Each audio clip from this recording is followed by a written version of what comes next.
your Substack. You're a fantastic writer. Your voice is so bold. And I was shocked in researching you that you're not a trained journalist, that your background is actually as a musician and you wanted to be a geneticist. So I was hoping you could talk us through your process of how you landed here as one of like the primary voices on the forefront of fighting the sham show. Thank you so much. It is so kind of you to say that. Well, I did actually work in the media for about 8 to 10 years. And mostly I worked for the indigenous publication called Indian Country Today, which was awesome. It was really, really wonderful. That was good media. And it was at the time when people could talk about things for the most part. So that was wonderful. But altogether, if you want to hear my story, so I did grow, I was born and I was raised in Moscow. And I witnessed the fall of the Soviet Union. I was still a kid, and that was amazing. And at the time, it felt like freedom. Finally, we'll have the Western music and we'll have all the, now we can say what I want. And censorship is obviously bad. And all that sloganeering and talking points and the, party line shaming is obviously bad. And freedom is obviously good. And here we go again. People have forgotten. But even more ironically, as I grew up, I realized that even that was fake. So it's kind of like a layer, you peel a layer, and then underneath there's something fake. You think it's true, you peel it, underneath there's something, you think it's true, then it's fake. So that freedom that I experienced, that absolutely wonderful, authentic feeling that so many people felt when the Soviet Union fell apart, it was actually the sound of multinational corporations clearing the markets and moving in. And that was just a revelation to me, because to this day, the memory of it is awesome. It was just so happy, people finally breathing freely and talking and saying what they want, and all this intellectual activity. And people believed that politicians were honest. And can you believe that? Everybody, well, not everybody, but so many regular people thought, okay, communist politicians were obviously horrible, but now we have all these politicians like in America. Haha. Yes, that was correct. So, but I did music since I was 5 years old, and I did classical piano and all that, and that's precious to me. And I love the music of Bach. And then, of course, when the Western music was allowed and all the rock and roll, and had a band, and it was lovely. And then I came to the States. Well, I was also in Tibet a little bit doing research and linguistics, and that wish to be a geneticist, it was when I was about 11. The genetics was very different back then, but I really wanted to understand the world from every perspective. Yeah. And so when I came to the States, I realized that, well, I actually need to feed myself. So then I went to school for IT, worked in IT a little bit, and then I was very excited for a couple of years. I thought, finally, I'm normal. Finally, I'm no longer weird. I'm no longer that weird kid that everybody's saying, okay, what's with that philosophy, get your head out of the cloud and like get real. I was so enjoying that corporate gig for like a little bit, because I felt like I belong. I finally belong. And then it didn't work. It just, like, it wasn't me. How long were you in the corporate gig before you realized that you couldn't fake not being weird? Well, a couple of years. I stayed in there longer because money, obviously, and all that. But yeah, I was very excited when I was going to school for computers. I loved it. I loved it, and like the whole thinking process, thinking things through. And again, back then, I guess it was more human in a way, because it was coming from your brain as opposed to just from what I hear today is horrible. I don't know, I could be wrong, but that's what I hear in the industry. But so then, and in parallel with working in IT also, I happened to marry an abusive guy who I met in Chicago. And that was ugly. At first it was, at first he was very sweet. And then he became abusive in a classic manner. So that was very, very ugly. And then in parallel with realizing that I didn't really belong in the corporate world, I also was dealing with abusive marriage, which it was a very dramatic story. I don't want to go into the whole of it, but it was very dramatic. And so through that, I learned that it's not good to betray yourself. So that was my lesson. It was like a very, as a young person, very young person, and very naive and idealistic, and believing that people are good and all that. I could not figure it out. I could not admit to myself I was abusive, so it was all horrible. But the lesson was very useful in 2020. It helped me. And so after that, I went back into music, and that didn't pay. And because it didn't pay, I also started working in the media, which was very lucky thing that Indian Country Today, that publication, they were looking for people, they were restructuring, something like that. And so I was a part of the very vibrant team, like native people and non-native people, and just intellectually wonderful and fresh. And we covered Standing Rock. We were the only ones covering it more or less for a while, until it was okay in the mainstream. So, and then Google and their friends ate not only music, but the media also. And that threw me into researching big tech, really. I started researching big tech about 2013, 14, something like that, as a musician, coming from the music standpoint, because they ate musicians first. Right. And all of a sudden, musicians who are making money were starving. Even, like regular musicians were never outrageously rich outside of the really big famous ones, but there was a middle class. You could tour, sell music, and then all of a sudden people stopped paying for music. And that was, by the way, Google ploy. This whole information wants to be free was really Google ploy to steal people's information and to trick the public into thinking that like musicians or creatives are the enemy. I mean, that was a whole other thing. So I started researching big tech, and I was thinking, oh my God, that's really horrible. And there's this transhumanism, and it's creepy. And the chance is maybe sometime after my lifetime, they may actually try it. How horrible. And then I started writing about it and making music about it, but I did not imagine that the danger was imminent.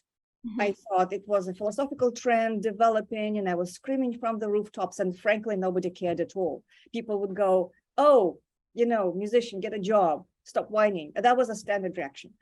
And I was, oh, but transhumanism, but people, but look, but Google, but look. And everybody was like, oh, shut up. I mean, they wouldn't say shut up, but didn't care.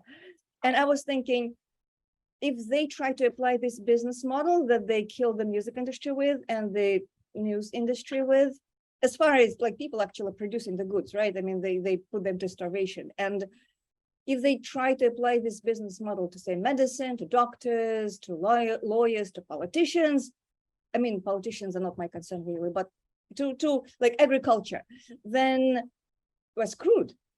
It doesn't work. It just destroys the thing. And they're doing it right now. So the perspectives are not really wonderful. But going back to 2020, when 2020 started happening, I mean, I was almost immediately, like within weeks, within a couple of weeks, I was like, no, this cannot be real. Because at first, like everybody, we had no idea, maybe it's a horrible plague for real, but like for a couple of weeks, stop the curve, whatever, flatten the curve. But then everything that was happening was exactly what I was researching. Like all the things that Google wanted to do. All the things like take education online, surveil everybody, like track. They tried to get a hold of medical data forever, like Google and friends. They were trying this way, from this end, from that end. But then there's HIPAA, and then it wasn't very successful. I mean, they succeeded a little bit, but little. And then after 2020, oh my God, they got everything they wanted, and then 100 times more. So that made me realize it was a scam. And also my experience with abusive marriage and all the drama and all the pain, it really paid off. Because for years I had no idea why I had to go through that. And I really didn't know, because it was horrible, and like, why did it have to happen? I didn't understand. And then when 2020 happened, like, oh, I get it now.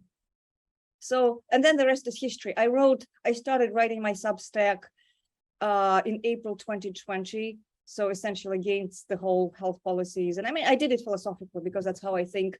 And that's also easier to talk to people if you don't barrage them with like, ah, so it's easier to be like philosophical. And at first, I think my first one was sent to like a few people, just a few people. And I just did it. I started Substack because my website was already getting shadow banned. And I was thinking, I'm going to completely screw it up if I continue writing on my website. So let me just get a separate platform so that I don't completely like kill my platform on search on, on search in social media. And of course, now they're censoring Substack. And then I wrote an essay about Great Reset, my Great Reset for Dummies in October 2020. That was a pure desperation because at that time, only a few people were talking about it, and wonderful, like God bless them, wonderful.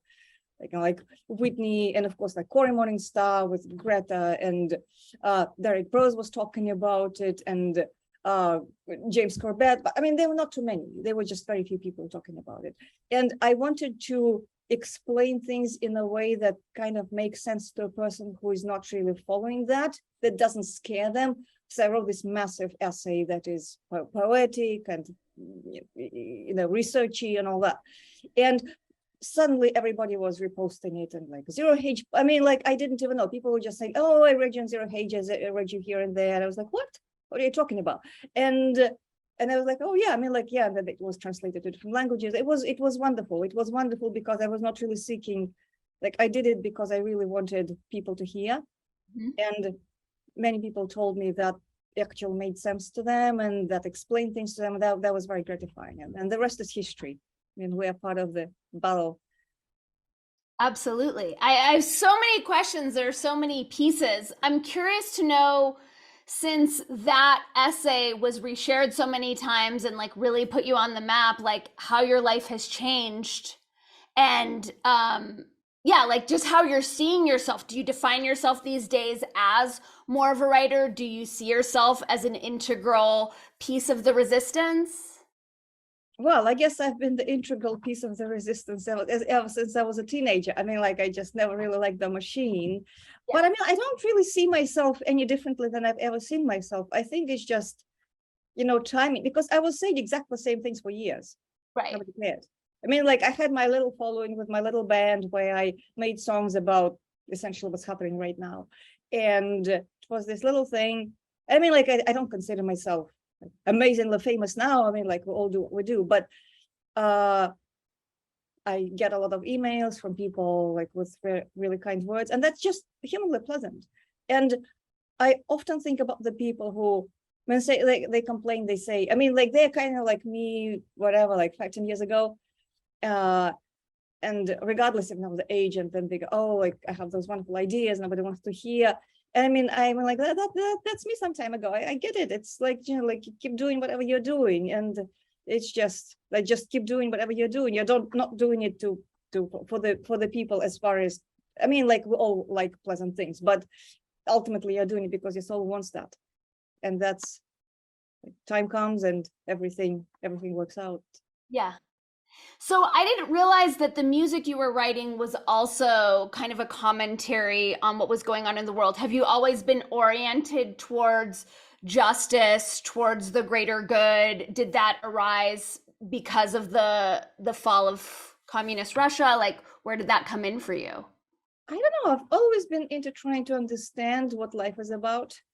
And I guess when you think about those things, the question of justice comes in. I've never been like a commissar type. I don't like that. I think people are allowed to think what they think. And even if I think somebody's ideas are maybe silly at the time, and like I don't feel like I'm authorized to go and wag my finger and say, what are you thinking? These are wrong. I mean, like this is ridiculous. Right. So I just, and I have a love for the people because I genuinely feel like, I mean, we are in a way all one, and it sounds airy-fairy, like everybody says that, but in many, many ways. Like, for example, and this is a very, very new discovery, and I'll get back to your question later, but I realized that if you go 20 generations back, just 20 generations back, and how many direct ancestors do you have? It goes to over 1 million people. Whoa. Just 20 generations back. It's just 2 power to the power of 20. And granted, if people lived locally, then probably it's fewer because people would have the same shared ancestors down the line.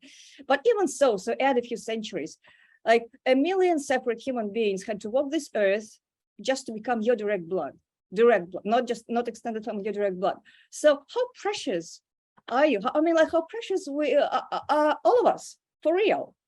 And it's so much life, and they all lived and loved and solved problems, all that, and they put their blood into us, and we're really precious. I mean, like, so what? The obstacles, they're this, that, Klaus Schwab, whatnot, but we really have a job to do here, and that's amazing. That's a new discovery. It doesn't answer your question, but as far as inclinations towards justice, I mean, I guess I mean, like, I've just had them on the emotional level, and I like it when people treat each other well, and when they don't, I've been, well, when I was when I was much younger, I was getting like very upset about it, like, oh my God, how is it possible, and all that. But now I'm just, okay, this is the world, but I try to do my part to make the world more beautiful. It just feels good. Yeah, I love that. Thank you for doing it.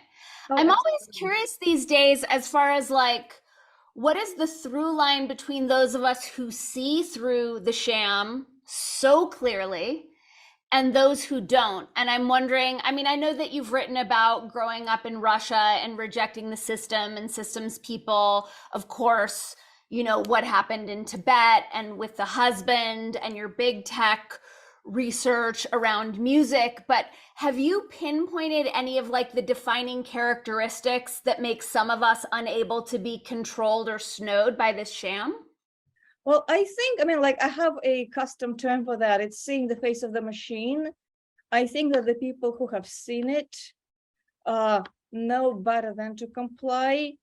It's not a matter of being smart or intellectually anything. It's not even a matter of information, because, to be quite frank, there have been lots of very intelligent, bright individuals throughout like decades and centuries, kind of just saying it how it is.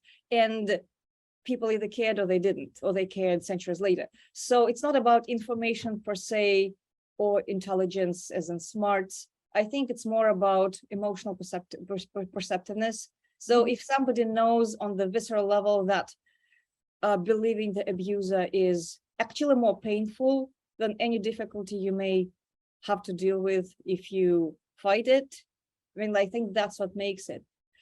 But it's even more nuanced, because I think that it is true for all of us that we all still have our blind spots and delusions, because oftentimes people would say, like, oh, how can they not see about the vaccines and COVID? And that's, I mean, like, that's understandable. I feel this way too.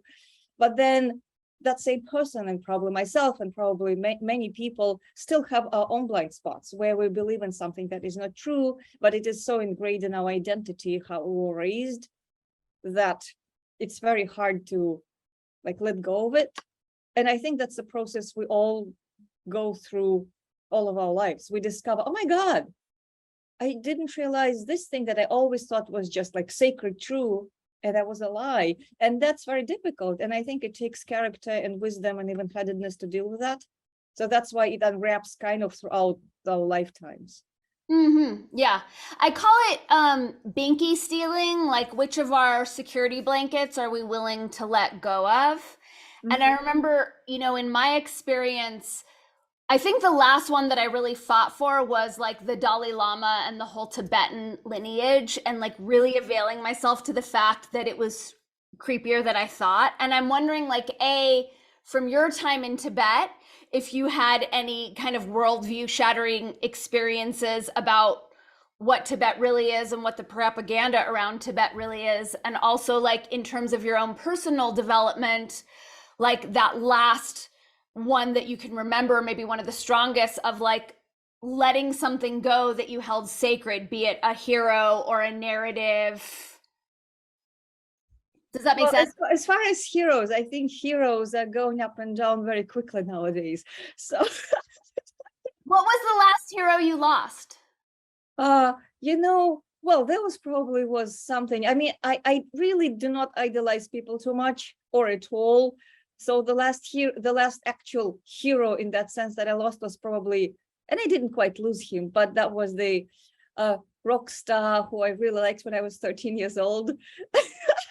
Oh, And then I realized that well, it's a Russian rock star, and he's lovely. I mean, like, he's lovely. But then, I remember, as a teenager being completely pure, and then thinking as a teenager, just observing his art, that maybe he's going through something dark. And I through people, through the friends, I passed like some kind of spiritual book to him, saying, tell him to read it. And but I was very concerned about his trajectory. But I mean, like, he's lovely and he's human just like everybody. yes. So but as far as Tibet, well, first let me talk about Tibet. I did not really go very deeply. I mean, like, I know there's this whole talk, Dalai Lama, or he's CIA and all that. I think it's actually far more or far less like black and white. I think he's a very smart human being, and he has a cause. And people with a cause usually been like, they go with supporting parties. So if he was hoping that like America was going to help him to yank Tibet out of China and help him, he would probably collaborate with it. I mean, I have no idea. I mean, I really don't know. I mean, I'm just speculating. But I think that kind of the child mind goes like, oh my God, like, oh, this is all black and white, this good, this bad. Like, but I think in real life, it's usually, especially when it comes to high level politicians and even theological politicians, they're still politicians, so we do politics. So I really did not spend much time like getting tormented over that, because either this way or the other. I mean, like, I don't know, possible. But history is far more complex. For example, my biggest revelation in Tibet. So when I went there more to work on linguistics and ethnomusicology and silly things like going into nomadic village and asking them. So when I say this in Tibetan, I forgot the language, but I used to speak it. So it's like, if I tell you this word, what is the first association that you have? And they're like, what? Like, girl, you're on crack. I mean, like, they wouldn't say that. They probably didn't have those words, but it's, I mean, like, what, like, silly question. But I mean, I did those things like psycholinguistics and whatnot. But the thing that struck me the most is how every man was offering sex. And I mean, like, every, not a few, not every second, but pretty much every. And Whoa. that was in a very direct manner. And I think possibly because they perceive like I'm not from their culture, and I mean, there's no like good manners, but it's also a very liberal culture in that sense, because my friends, like touristy or researchers or male, they said women are the same way. So I think they're very, very liberated culture in that sense. I mean, like the indigenous people, essentially, they don't have the prejudice. And historically in their culture, women were allowed to take more than one husband, and then men were allowed to take more than one wife, but usually it was in the favor of money. Like, men who could afford several wives could have several wives, and then men who could not afford a wife would partner, like, a couple of brothers would get a wife. So it still worked out in favor of men, but but very, very liberated culture. And but then I was there to study language. I mean, like, really, and everybody was offering sex. I mean, like, it was amusing. At some point it became annoying, but not like annoying, like I'm not politically correct or anything. I don't care. I mean, like, I can talk about anything as long as people don't like try things. But and I was laughing because American tourists were like, oh, so spiritual, all that. I mean, like, yeah, but it's not like there's anything unspiritual about it, but it was just funny. And then, but then on a serious note, going back to history. So for example, right now there's this whole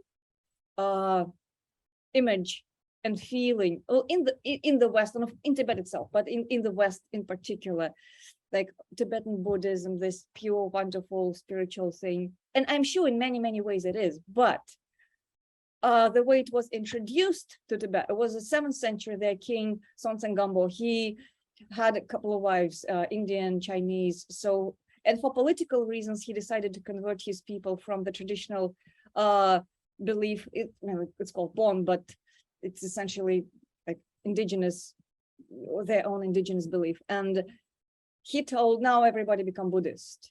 Right. And it was the same conversion, like conversion to Christianity, it was blood.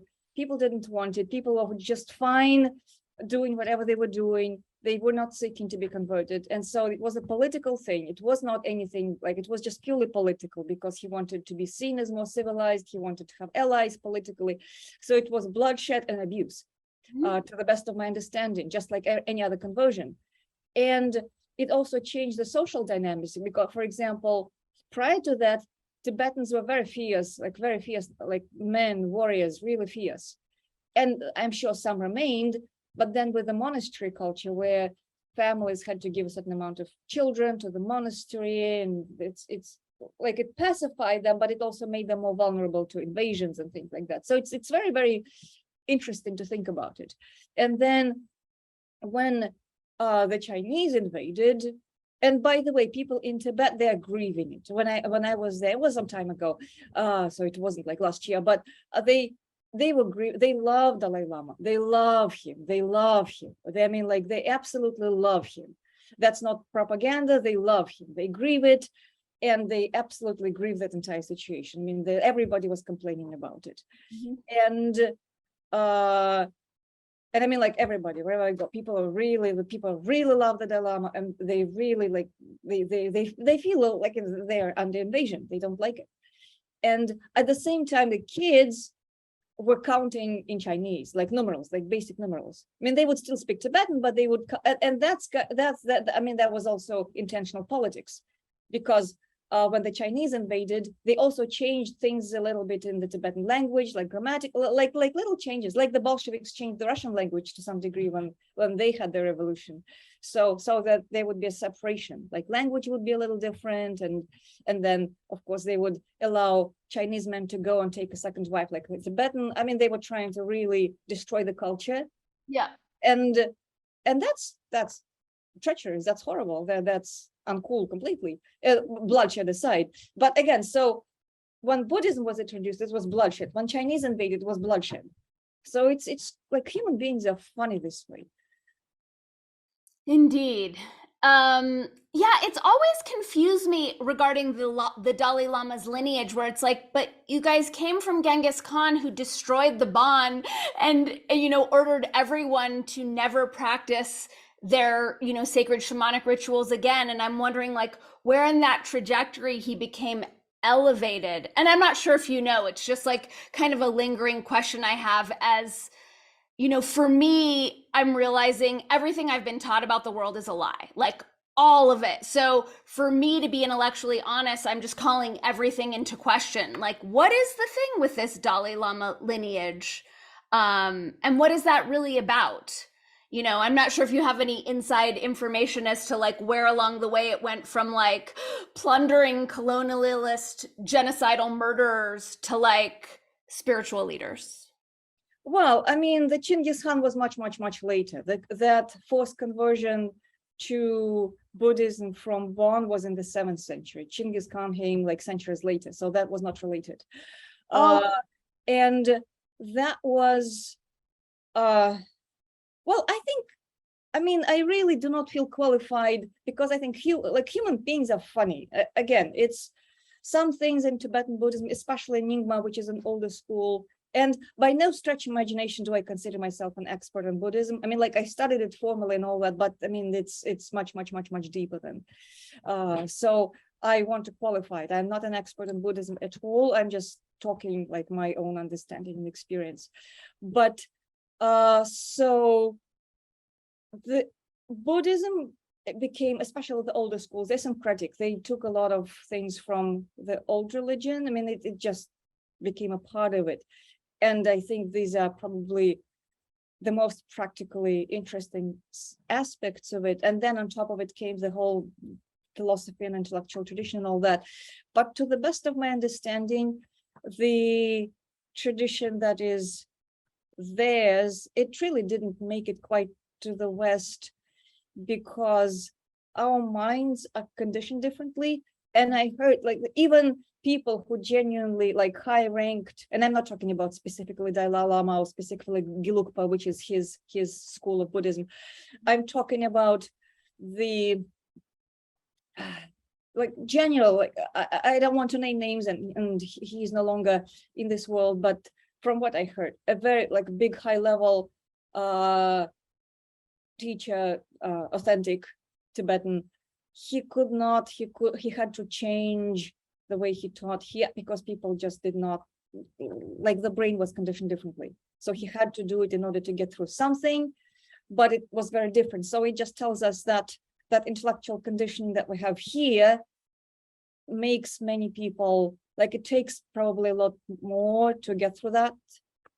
And I am sure, just like with any other world religion, like my overall feeling about it is that we have, I mean, there's creator, there's our relationship, it's all authentic. I mean, we have it. And whatever culture we're born into, we use what we have. Like we can be given a good theory or a bad theory, or have good, have bad, or like truth or lies, or mix of anything. And of course, the more authentic it is, the easier it is to get to reality, but we manage anyway. And good people make their own, I think each of us has our own version of it. Christianity, Buddhism, Judaism, Hinduism, you name it, like Shintoism, anything. And Shintoism is probably, I mean, I know next to nothing about it, just the basics. But we really have our own religion, each of us. And then there are common words that people use, so we bond over that. But people use whatever emotions they have, and people who want to do good, they essentially found their own version of like good Christianity, good Judaism, good Hinduism, good Buddhism. And then people who want to do evil things, they use the same things to do bad things. And that's just how it is. And so I have zero judgment towards people. I mean, maybe they believe in some things that are like that were made up or that are incorrect, but they nonetheless manage. The spirit is real, like the creator is real, the spirit is real, so they manage. And so we're in this absolutely mysterious place where talking points live on their own planet, and then reality lives in another. We just deal with it. Totally. Yeah. I'm wondering from your perspective, because it seems like, I mean, you're going super deep into what's going on, is how much Christianity is playing a role in this, and the like old school, idea of Jesus as the Son of God and our Savior versus this like Jesus and the Magdalene were actually married. And if you see that as kind of being part of what's playing out now, especially in light of how many people on a certain perceived side of this have all of a sudden like embraced Christianity hook, line, and sinker. I try to be very, very humble about it, because I live my own faith. To me and other people's faith, it's between them and the creator. Mm-hmm. And when I really don't go into that, I think ultimately, I do not think that the creator discriminates. I don't think the creator decided that these people are better, these people are worse. And I don't think the creator was into genocide, like in the name of anything. And genocide has been done in the name of many things, including world religions. So I think that if people find strength from whatever faith they have, whether it's institutional, traditional, non-traditional, good for them. I mean, if it helps them resist this current abuse, good for them. It's beautiful. In my ideal world, people would dig deep and understand that, for example, the abuse done against the indigenous all over the world, not just in this hemisphere, but everywhere, including in Europe, including in Asia, many, many centuries ago, that was the same beast. Mm-hmm. And if people use talking points from Buddhism or Christianity or Judaism or whatever it is, if people said that God told us to go and kill like the entire nation or whatnot, or steal from them, that's bullshit. Mm-hmm. That was political, like just political trick. And And I think it may take a very, very long time for people to realize that, because it's like the society steals respect from everybody, and then it gives a little bit more to this group, a little bit less to this group, and it says you're superior because you pray in a particular manner. Like, look, those people are obviously idiots because they don't pray like you. They're like dirty. And that's the same trick. It's the same thing as saying anti-vaxxers are dirty. That's absolutely the same thing. But it's very hard for people to see. So it may take personal revelation, personal experience, great luck, maybe centuries to come. Sooner or later, I think all those lies will be shattered. But again, it has to take time. Yeah. I think because I look at things multidimensionally about, like as above, so below. So on how many different dimensions is this playing out, and what's really going on versus what we're being told. And you being from Russia specifically, like with my limited knowledge, I've been in the quote unquote conspiracy community for a good 22 years. And one thing that I've noticed is it's pretty anti-Semitic, so I'm always wondering, like, why?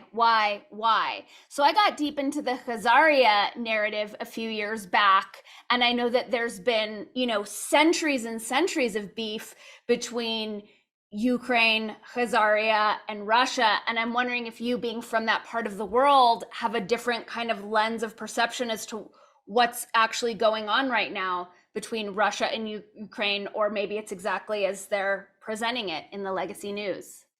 Well, as far as ethnic prejudice, I think people are prone to ethnic prejudice, and I personally strongly dislike it. So whenever somebody says that any issue can be attributed to ethnicity, people in power in that ethnicity, and it doesn't matter which one, I mean, because that changes over centuries. People in power stay in power and laugh all the way to the bank. With people in power from other ethnicities, it's the people on the bottom who get trashed and killed, and for no reason whatsoever. And it always works this way. So whenever people allow themselves to say that, oh, this is the this or the that, or this ethnicity or that ethnicity, like any, and you can pick any. Again, it doesn't really change anything as far as the power structure at all. Nothing, never. Yep. But it justifies people bent up anger and frustration, and it just channels them towards that particular group of unfortunate human beings who happen to be in the wrong place at the wrong time, and it never fails. So that's ugly. And I think, I mean, like, it's just ugly. It's universally ugly. Ethnic prejudice, like any other prejudice, like blaming something on anti-vaxxers. It's prejudice. It's not right. Right. And as far as historical, well, again, I think nations are like human beings, they're relationships. And yes, back centuries back, the Khazarian state or nation was at war with the Slavic nations, and it was all complicated. And it was a war like any war. I mean, like, people who fight, they don't like each other. And some nations probably carried it from that time to the current times. But again, like, it's so twisted. I think it helps to be humble about it and realize that historically, like, everybody has been at each other's throat like 100 times or more.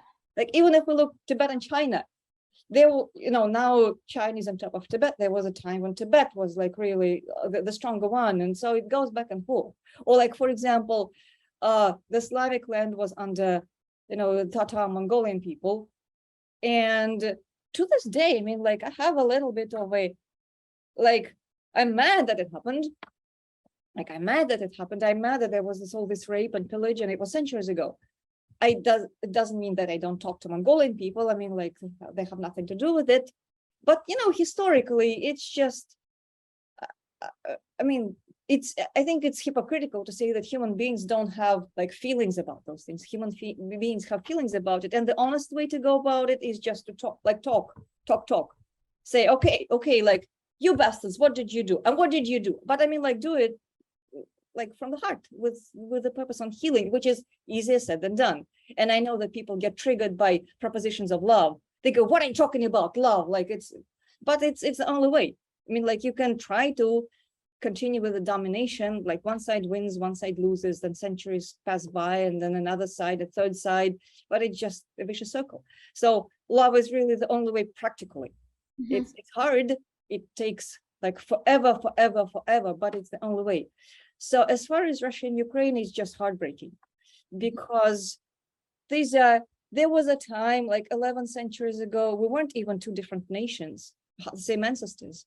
Like we come from the same, like if remember how I was saying million people walking 20 generations ago. So go back, so it was probably fewer people, but we had the same ancestors. We are literally one family, literally one blood at some point, if we go long enough. And so this thing is just ugly. And this empire, like both my homelands are empires. They have very similar ambitions. And it's like a beating mobs. I can't say that one is better than the other. It was very bad and wrong to instigate it as the West did, with the purpose of instigating it, with the purpose of making it happening. And then it was very wrong and bad on part of the Russian leadership to do that. I mean, like, invasion is an invasion. I mean, you can't, like, however you slice it's an invasion. And then there's this Eastern and Western, it's just a mess. It's heartbreaking, and I feel it's one of those are irresolvable things. And I honestly think that, at least from the side of the West, they really wanted to establish the never-ending conflict, like in the Middle East. Like it would be just ongoing war. All those military contractors are fat in their cheeks, laughing all the way to the bank, collecting all the money, and people are paying with their blood. The Ukrainians primarily, of course, and then the Russians, and then normal people, regular people, and then creating this hatred. It's ugly.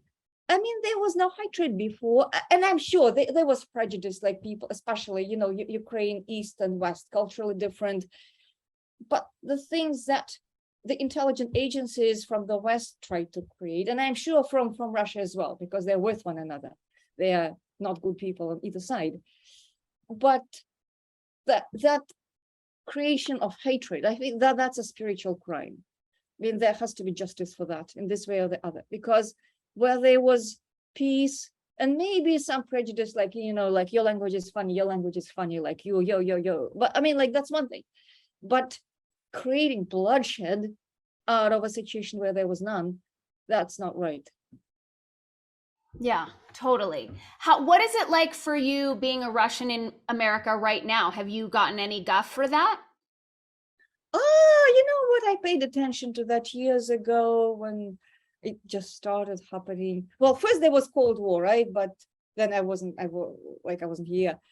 And it was a long time anyway. So then I remember when I came here and laughing with my friends about, oh, that once upon a time there was a Cold War, people were so stupid. How could they be so stupid? Ha ha, funny. Like, yeah, those people, they were stupid. And then here we go again. So I don't really interact with people who would be inclined to like give me crap for being Russian. If they start, then I just roll my eyes and like go somewhere else. I mean, like, life is too short for that. Yeah. And so, I mean, like, I don't really feel it. I'm sure that, I mean, like, I know that it's happening. It was happening for some years now, even before this war started. And it was ugly and stupid. And I feel I have no kind words to say about Rachel Maddow, for example, because she single-handedly created this whole, not single-handedly, but she was a big contributor to this whole hate your Russians campaign. Yeah. And now it comes out that the whole Russiagate was actually a lie. And now they're saying it, but nobody cares anymore. It's like on the bottom of the news cycle. It would be big news 5 years ago, but that's how they do it. Yeah. I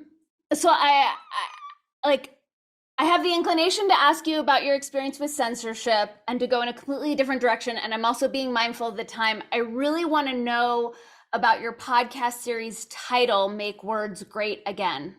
All right, superstars, this is the part of the podcast where we step away from the public platforms to move on to our membership platforms. As you are enjoying this conversation as much as I am enjoying having it, I encourage you to find the second half over, that word was over, on either my locals page or my Patreon.